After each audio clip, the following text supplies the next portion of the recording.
Well, the top songs. Today we've got a special guest once again, Jack Toledano from Long Island, New York, here to walk some Symphony X with me today. Jack, what's going on? How are you? Hey, how you doing, Pete? As you said, I just got cleaned up. I was doing some work out in the yard and listening to a little iconoclast to kind of get in the mood, and I am ready to go. Sounds good. Yeah, I think everybody's been trying to keep busy out doing yard work or doing whatever to clean the house because we all have a lot of time on our hands, right? These days. So Relaxing with a little. I'm going to be doing that very soon. Very soon. So, you know how this works, guys. Jack and I are each going to go through our top tens. We're going to start at number 10. We're going to ping pong back and forth and work our way up to number one. And then I'm sure, like myself, Jack probably has a bunch of honorable mentions. Jack and I were talking right before we started taping. This was really hard to do because I think, honestly, has this band ever done a bad song? I mean, every album is just littered with classics for me. So, very hard to do. And my honorable mention list is enormous, but I'm not going to list all those. But I think the top 10 for me is really solid. And we'll see if Jack and I, are in sync with any of them or not. My guess is we're probably not because there's so many good songs. Although I'm sure we'll have a couple the same, but you never know. But we have not discussed our list, so I have no idea what's on his. So I will let my guest host go first with his number 10. Take it away, Jack. Okay, thanks, Pete. So I just want to say, first of all, great job, you and your brother Rich, doing the top the album ranking for Symphony X. I watched. Thank you. Yep. Very cool. And I agreed on some. Some others, I had some other favorites towards the top, but so that I don't digress too much. I was just telling you that I was outside doing some yard work and listening to Iconoclast, and I had it blasted loud. And my number 10 comes from Iconoclast. It's, I believe, the second song, "The End of Innocence." That's a good one. Yeah, That's a really good album. oh yeah, amazing. I love Sinister Keyboard in the beginning by Michael Pinella. Beginning of Iconoclast. Yeah, yeah. Yeah. So that album really rocks for me. Yeah. Oh, yeah, it does for me as well. And I'll reiterate what I said on that show with Rich. I think that their last four albums are killer. I mean, they just keep getting better. Trying putting together this list here, the top 10 songs. I mean, I went through every album that they've done, and even like those early albums. I'm not a huge fan of the first album because I'm just not a fan of Rod Tyler's vocals. Man, he's just not a very good singer, at least not for this band. But Damnation Game and Divine Wings. I mean, all those early albums just littered with classic songs. So this was really tough because for me, like almost every album is filled with classic songs. So this list could probably change all the time, but I think what I have in my top 10 are pretty much my favorites, I think, today anyway. So my number 10, I'm going to go back to the Damnation Game album, and I'm going to go with The Edge of Forever. Oh, nice song. All right. Right? Yeah. Yeah, I think for me, there's like two kinds of Symphony X songs. There are the real fast, heavy, power metal, neoclassical type songs, right? And there's a lot of those and a lot of great ones. And then there's the more progressive, melodic, epic songs. And quite frankly, their epic length songs are great. And as people will probably see in my list, I have a lot of them in my top 10. Edge of Forever is a great song. Hooks to die for because, Michael Romeo can write a great melody, a great hook. And I think a lot of my favorite Symphony X tunes have a lot of those great hooks in them. And I love the hard charge and power metal stuff too. But I think I tend to go for the more melodic and progressive stuff of their material. But you'll see, I got some heavy stuff on my list too. All right, what do you got for number 9? Symphony X song I've ever listened to. First one was Damnation Game, the song right before it. That was the first album I ever bought by them. And right. Pure word of mouth. A few people recommended I try them out, and I bought that album, and loved them immediately. Yeah. Yep. Exactly.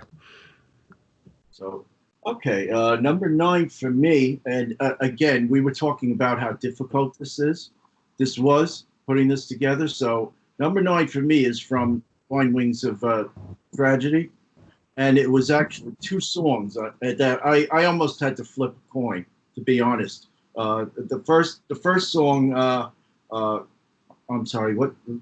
Refresh my memory. What's the first song on Divine Wings? Oh, that is Sins and Shadows. Oh yes, okay. It was either that or Out of the Ashes. So I went with Out of the Ashes. But yeah, Right. yeah. You can't go wrong with either one of them, right? That's I mean, they're both like barnstorming heavy songs. Yeah. yeah, that's a song that I've been gravitating to forever. I love the keyboards. I love the chorus. Of course, Michael Romeo's guitar playing. It just doesn't get any better than that song. Although the other song of Sins and Shadows is more popular and played at all their shows, but I go absolutely Ashes. Yeah. Great stuff. All right, what do I got? So we are at number 9. So I'm going to go to the fifth album, the New Mythology Suite, V or 5, whatever people call it. Communion in the Oracle. Oh, very nice. Yeah, that is a good great. one, right? You were talking about their more prog stuff, and that's definitely falls in that category. Yeah, it's very cinematic, right? And just kind of big and film scorey, and I think that's what Romeo was going for on that entire album. And for me, I know a lot of people like love that album, and I do love it, but I think that that album's got a lot of like those little mini instrumentals, and a lot of it's big and bombastic, and I think the only issue I ever had with that album is like I think it lacks like some of the signature songs from these guys, Right. with the exception of that song. I think for me, like a lot of their albums, you could kind of take apart and pull out some favorite tracks from all of them. The New Mythology Suite for me, you have to listen to start to finish, and I always had a hard time kind of pulling tracks out of that album, but that tune is absolutely spectacular, I think. And again, it's got all those great hooks and stuff. And I mean, man, that guitar work from Mr. Romeo, can't beat it. And Russell Allen, every guy in that band is just so good at what they do. So that's my number 9. Okay, well, back to Symphony XV, the Mythology Suites. There was one song that almost made the top 10, but it'll definitely be a high honorable mention. But we'll get to that. Okay. So my number 8 comes off of my T-shirt, Paradise Lost. Big fan. Yeah, great album. So this song is actually the first 2. It's Oculus, Ex Inferni, and Set the World on Fire. That's kind of one song, but I absolutely love that transition at the very beginning where you have that sinister organ, and then where he starts to go do do do do do do do do, with the guitar, and then, and then Michael Piniella comes in with that keyboards again. It's just that song is absolute killer. I love it. Yeah, I'm a huge fan of that album, and they actually did that a lot. What you were just talking about, where they would do they would open an album with like a little instrumental that would just kind of segue right into another song, and you almost have to count them as like one track, right? Because you can't have one without the other, basically. To me is almost as good as Prelude and Tyrant off of Sad Wings of Destiny, where I can see that. That strong segue or interlude into the next song. I love that. That's amazing. Yep. That's a great tune. Great album. I'm a big fan of that album, as you saw on the ranking the album show. Right, it was my number 1. So my number 8. Let's go to the Iconoclast album for the title track. All right. Yes, I love that title track. Right. Amazing. Yeah. It's towards in the beginning. I love that. They had this band has always had a habit of doing amazing title tracks. And interestingly enough, really, other than the very first album, the only album that does not have a title track on it is Twilight in Olympus. But I was reading up on that earlier today as I was finishing up my list, and that Romeo was saying that there are songs or tracks from the New Mythology Suite album which actually are, or they were intended to be, Twilight in Olympus. I don't know if you ever read that. It's kind of interesting. So even though they didn't have a song on that album, they kind of did that song on the New Mythology Suite album. Kind of strange, but I read that part of that song is within the song Rediscovery, the very last song. Yep. So pretty interesting. But yeah, Iconoclast, man, it's so heavy. It's heavy, yet a lot of the songs are so catchy with the hook.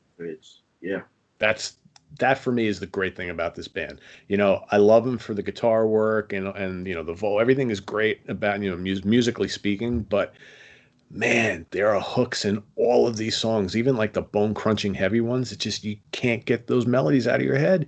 And that's for me, I tend to gravitate towards the progressive metal bands that can do that very well. It's one of the reasons why I always like especially like the early Dream Theater stuff so much, because it was also catchy.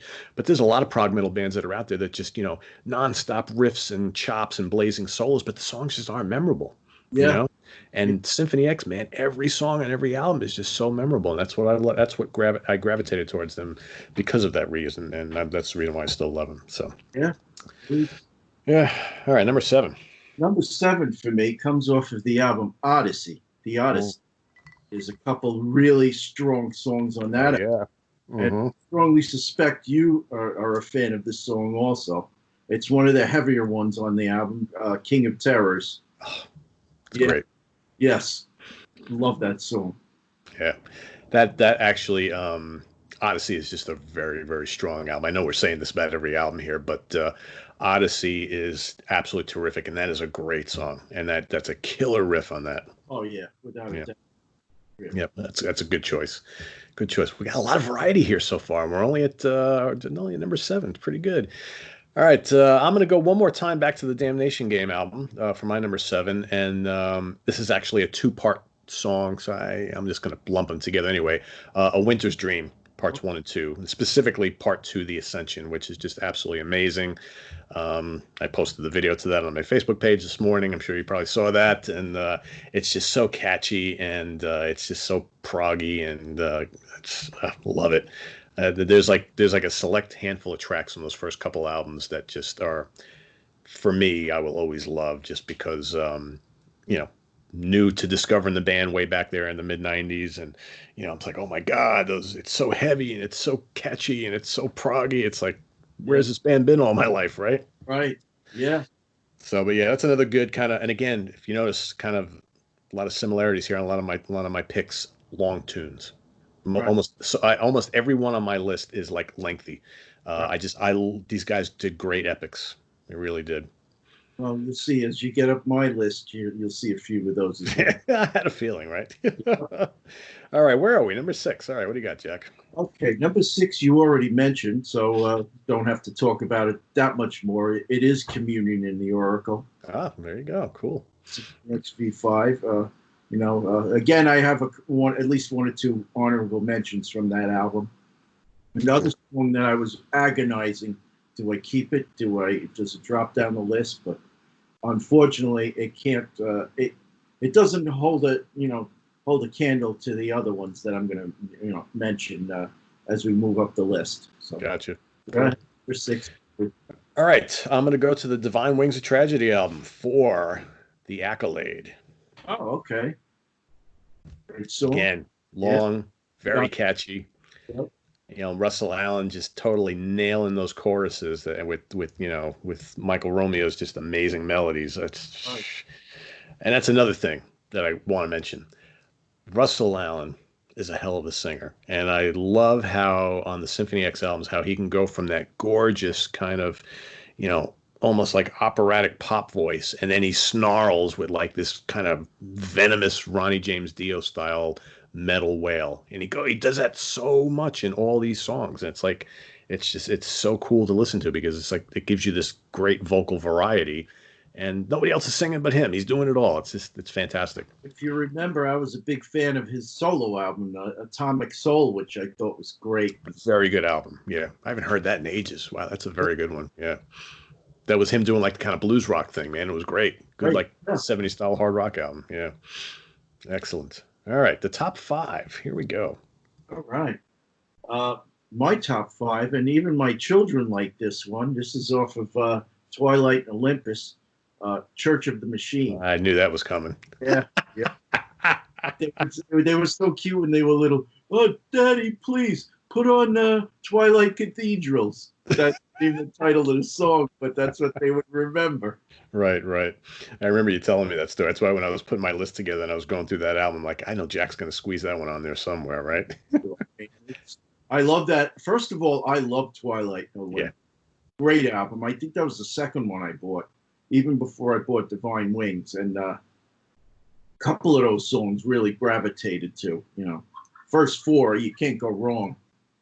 But Yeah, no, absolutely. Gene, that transition from Smoke and Mirrors to that with again keyboard work and the atmospheric music to as the song winds up to a crescendo. Yeah, yeah. Great song. Yeah. Good. Yeah, great hooks on it too. I dig it. I dig it. All right, number 5. Let's go to the Underworld album. Oh, okay. To Hell and Back. Okay. Yeah, I actually had to give that album a couple of re-listens this week just to make sure that if any of those could crack my top 10. But well, yeah, it's a good track. Yeah.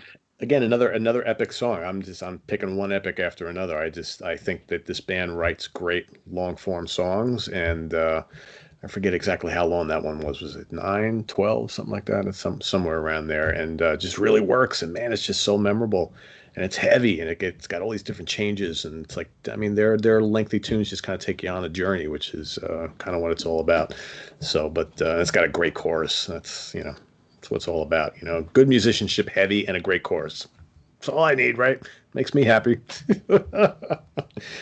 All right, number 4. What do you got? Number 4. Well, I can't announce the album because it'll be a dead giveaway. But this song clocks in at 24 minutes. I think you know which one that one is. Mm-hmm. The Odyssey. I love the whole story. I love the way Symphony X brings it to us. Within the format of a 24-minute song, and all the different interludes, whether it be the keyboards, Michael Romeo's guitar. The acoustic guitar working is really nice in that song. Mm-hmm. You can't go wrong. As long as you're willing to sit through the 24-minute song, I don't think there's a boring moment in that song at all. I agree. Yeah. And, we might be talking about that again in a couple minutes. My number 4 is also a 20-something minute song. Okay. And it's also a title track of an album. Okay. But not that one. I'm going to go number 4 with The Divine Wings of Tragedy. Yep. Yes, that's an amazing song too. Right? I mean, it's got all those classical keyboard orchestrations, right? And all the little hints of all these, old-time classics. And it's got that barnstorming middle section where Russell Allen comes in and for the first time ever on a Symphony X album does that, aggressive, Dio, Ronnie James Dio style snarl, which the first time I heard that I was like, holy crap, that sounds like Dio, right? It's got those great riffs and the orchestral swells and the huge backing vocals. It's just, I'm telling you, the first time I heard that album and I heard that song, I was like, holy crap. It's like, like I said, where has this band been all my life, right? Yeah. Crazy stuff. So Divine Wings of Tragedy, my number 4. All right, the top 3. Very cool. Okay, my number 3, you had mentioned it within your top 10 a little further down the list. It is the title track to Iconoclast. Yeah, that's when again I was out in the back working. I needed some music, some loud music to help motivate me, and I put that on. And Michael Pinellas comes in with that at the very beginning, and Michael Romeo with his guitar riffs and throughout that song. It's very motivating for me. Thank you. Oh, yeah. And we got to mention Jason's drums, right? I mean, that guy is a monster player. Yeah. Sam's boyfriend, George is his name, mentioned he's really liked Jason Rulo's drumming, when he heard it the first time. He's a great drummer. Great. This whole band is just so good. Yeah, I mean, honestly, you could put any song from Iconoclast in the top 10. I mean, they're all so strong. That's why this was so tough, because every album is just filled with such classics. It's like, all right, we only got 10 spots. How am I going to do this, right? It's like, yeah, it's a great song. I mean, it's made both of our lists. So, my number 3, going to go back to Twilight in Olympus for Through the Looking Glass. Great song. I mean, that's when that album first came out, because I had actually gotten Divine Wings first, and then I bought Damnation Game. Then I got Through the Looking Glass. Then I went back and bought the debut. And I remember when Through the Looking Glass came out, I could not stop playing mean, when Twilight and Olympus came out, I could not stop playing Through the Looking Glass. Mm. It's got some amazingly melodic guitar melodies, and it's proggy, and those, man, the vocals on it, it's perfection. I would listen to that song over and over and over again. I remember the first time I saw them live, then they played it. I was like, man, this is like the best ever. Right. So yeah, it's good. There's a lot of good songs on that album, right? I mean, so many good songs on there. Together at that show. It was in North Plainfield, New Jersey, I think it was. Yeah, yeah. I think your brother mentioned it. It used to be like a motorcycle shop or something. Yeah, it's the weirdest thing. But yeah, that was. You know the funny thing? Sure. I got there were a couple people. In fact, one of my longtime viewers, Dante, who lives down in Jersey, when he was watching the show that Rich and I did, and we were talking about that show, he was like, "I was at that show too," and there were a couple other people that remember that show in the motorcycle gallery place or whatever, showroom, whatever it was, right? Bizarre. I mean, that was like a bucket list thing for me because Symphony X, if you know their history, they were big in Japan first. Yeah. They were never really doing concerts here. So I'm thinking to myself, am I ever going to get to see them in concert? And then I find out about this thing in, North Plainfield, which was a bitch to get to, in the days before Waze and Google Maps. But yeah, we did manage to get there, and what a great show. Yeah, it was. They did play Through the Looking Glass at that show. Yep, they did. And it's funny because not only were they not playing many shows here at all, if any, you couldn't even get their CDs unless you paid. I mean, I think I spent like $30 for that Divine Wings of Tragedy import because you could only get them as imports. Right. Up until I think I don't remember if Through the Looking Glass was available. I mean, Twilight and Olympus was available as a domestic release or not, or the album after that. I don't remember, but I know the first three albums you could not buy here domestically except as an expensive import. And I remember hearing all this stuff about this band. I was like, all right, you know what, $30, that's a lot of money, but I'm going to do it. And I was like, whoo, I knew somebody in the CD business at that time. So I remember. Yep, I remember. Yeah. Yep. All right, so what are we up to? Number 2. Right. Okay, so my number 2, and I'll get into it by a couple days before 9/11. So, well, let me go back even further. We also saw Symphony X at L'Amour's in Brooklyn. Yep. I think a few of us went and saw them together, but then they had a second show that they added at the last minute, and it was basically 4 or 5 days prior to 9/11, and I couldn't get anybody to go with me, so I said, "Fuck it." I just got in my car and I went and I saw them, and they played this song that night. It was freaking cool. The one you already mentioned, "Divine Wings of Tragedy." My number. Yeah. So where was that show? That L'Amour's in Brooklyn. Oh, okay, gotcha. Yeah. But that was really cool. There weren't a lot of people there that night, but I do remember there was a fight in a mosh pit. And I also remember hanging out at the bar, and Michael Piniella, Russell Allen, and Michael Romeo, they were walking by a few times, and I actually sat there and had a beer with Michael Piniella, and I thought it was the coolest thing, and he is the coolest guy, by the way. Yeah, they all are actually. They used to. I think it was Stradivarius at BB King's. The whole band was there. They weren't playing that night, but they were all there. And I was hanging out with Romeo and Russell Allen, and LaPond was there, just hanging out the bar, chit chatting, whatever. And they're the nicest guys. And I've seen Russell Allen at so many shows, yeah. And he's always very friendly, always remembers me. And Mike LaPond also goes to tons of shows. I think the only person I haven't met was Jason Rulo. Yeah, I've never met him either. Yeah, I've met all the other guys, though. I do know that they're good friends with the guys from Stradivarius, and I think, I don't know his name, but I think he helped Russell on his solo album. Did some keyboard, I think. Oh, okay. That could be. That could be. All right, my number 2 is from the album that you're wearing the shirt from. All right. Serpent's Kiss. Oh, nice song, yeah. Snarling, heavy. Yeah. I mean, that's like probably one of their heaviest songs. I love that guitar riff. Just absolutely destroys me. Yeah, great song. Yeah. And I remember seeing them on that tour, and they played that, and I was like, oh man, it's so good.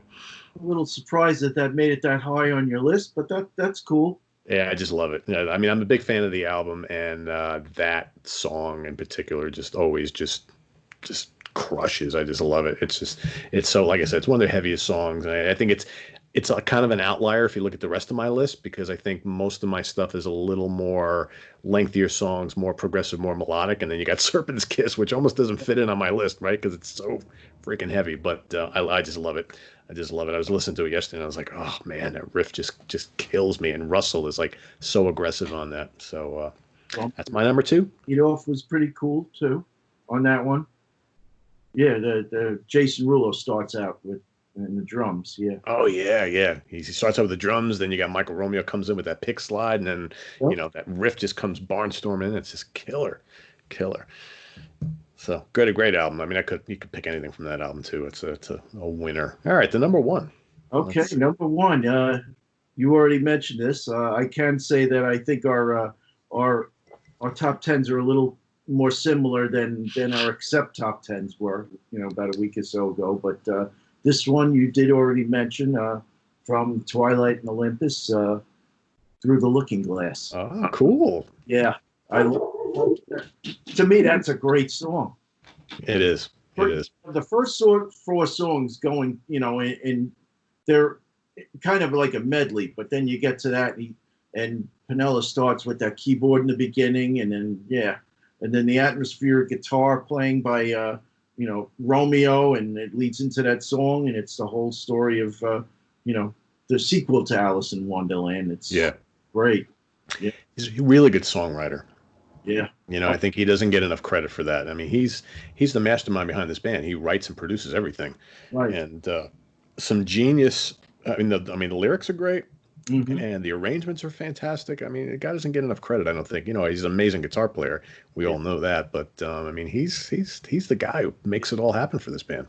It just kills me that they're not more famous. I don't get it. Yeah, I know. It's funny because so Rich and I did the ranking the albums for Symphony X and Dream Theater like back to back, and Really outside. Sorry about that. no problem. And you look at like how many people watch the Dream Theater episode versus how many watch the Symphony X episode, and it's like 3-1. Wow. And you would think, because I mean Symphony X has played here a lot, and they've done some big tours, with Accept and Iced Earth and all this kind of stuff. But they're still not nearly as well known as a band like Dream Theater. It's like Yeah. So, all right, my number one, you've already mentioned, I believe you. Yes, you did mention. So, another big epic. Title track to the Odyssey. Oh, there you go. Yeah. It's well deserved. Very well deserved. Yeah. Killer. It's just killer. I mean, I remember, I think the first time I ever saw them play that, because I saw them at the Chance in Poughkeepsie on the Odyssey tour. Right. And that's what they closed with. They played that whole track. Wow. It's 24 minutes. And I remember, the Chance is tiny, right? It only holds, 800 people or whatever. And I was just sitting there. I was like, oh, man, this is just so cool. Because like I said, I love an epic song. I don't care how long it is, as long as it works and it keeps you interesting. Because I've heard a lot of bands that do like 15, 20, 30-minute long songs, and 10 minutes into it, you're like, oh man, when is this going to be over? Not with these guys, and not with that song, right? So, and that whole middle section is just so amazing. So amazing. So, I mean, you can break down those long songs because there's all these different sections and they all work. They're all different. They all go right into each other, and it just makes perfect sense. So there you have it. All right. You got some honorable mentions? Oh, yes, I do. Okay. So, honorable mentions. So off of Divine Wings, I have Of Sins and Shadows, and Sam's honorable mention, Sea of Lies, mine also. Love that bass in the beginning. That's awesome. Cool. Yep. Other honorable mentions: Damnation Game, Edge of Forever, Smoke and Mirrors, In the Dragon's Den. I mean, it just keeps going. Oh yeah. From Theme Mythology, you got Death of Balance / Lacrimosa. I love that guitar. That's good. Guitar instrumental, leading into Absence of Light, which is another honorable mention. Yep. Wicked, Paradise Lost, Oh, Wicked is great. Yeah. Yeah. Um, from Underworld, which unfortunately didn't make my top 10, but you have Nevermore, Underworld, Swan Song, Legend. Yep. Yeah. Legend is great. Legend is just so killer. Yeah. I mean, Underworld is just. I think I have every Underworld song written on my honorable mentions. I mean, yeah, you Legend, Swan Song, Run with the Devil is great. How Right. about Charon and Kiss of Fire? I mean, Nevermore. What else? How about Prometheus, I Am Alive from Iconoclast? That's a really good one too. The End of Innocence. Yes. Actually, I think I put that as my top 10, my number 10. Oh, that was your top 10? Okay. Yeah, let's go back. Yeah, that was my number 10. But Okay, there you go. All right. Forgot about you that. can't go wrong with the first six songs of that album. No, you can't at all. You can't at all. Heretic, uh, Dehumanized, Oh, Children. Dehumanized is killer. Yeah, Children of a Faceless God. I tried to fit that into my top 10, but I couldn't. Yeah. It was either that or the title track that I was going to put in because I love Children of a Faceless God. That's really good. Title track to Paradise Lost is also I love that. Accolade 2 from the Odyssey, it's killer. Right. You mentioned Kings of Terrors. I love that. King of Terrors is great. Inferno from the Odyssey. Yes, that's a great opener album. Yeah. Lady of the Snow from Twilight and Olympus. Orion the Hunter from Twilight. Well, Church of the Messiah. I mean, we could sit here and list them all, right? I'm sorry. I said we could sit here and list them all. I mean, Yeah, that's yeah. how good they are. Right? Mention Lady of the Snow. That's a great ballad. It is beautiful song and great vocals on that. So, I love. Eyes of Medusa. It's another one we didn't mention. I do want to give a shout out to a couple songs from the very, very first album because I think that there are a couple good tracks on that album. I just don't like the vocals. I don't know. I'm just not. And it was funny because on the Symphony X episode that Rich and I did, there was some guy one of our viewers commented that he stopped listening to them after the first album because he does not. He likes the original singer Rod Tyler better than Russell Allen. I'm like, really?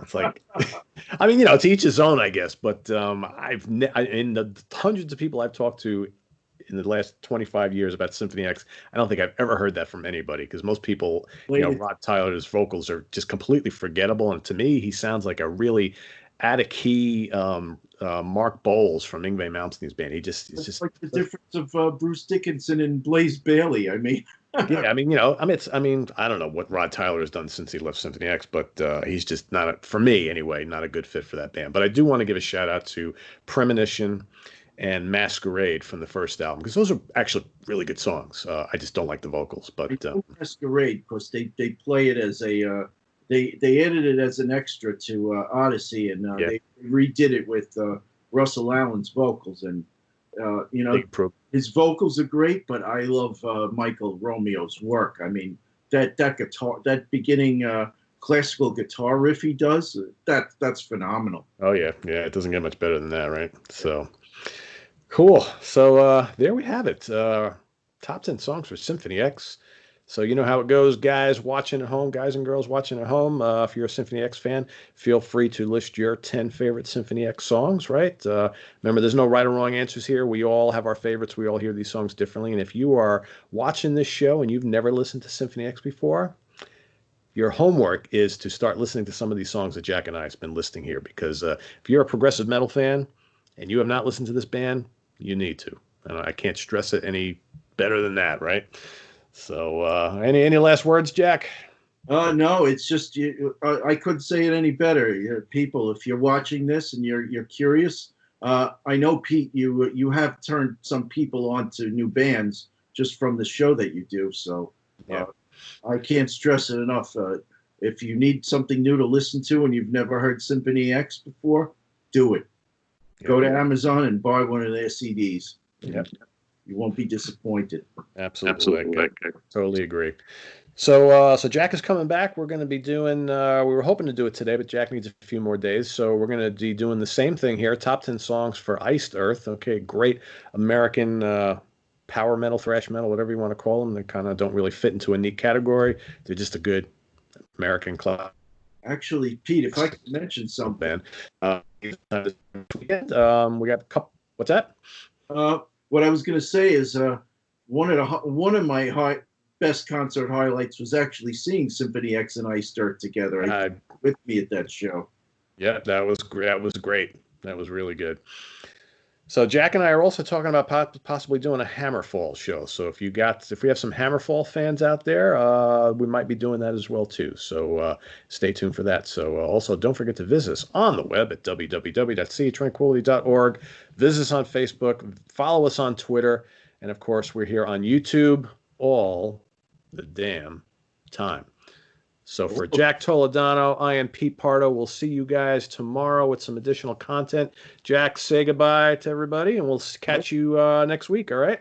Well, thanks again, Pete, for having me. I love doing this. Joining you to get our favorite music out there. And hi, everybody. Enjoy. Take care. Thanks, Jack. We'll see you soon, my friend. Take care, everybody. Bye-bye.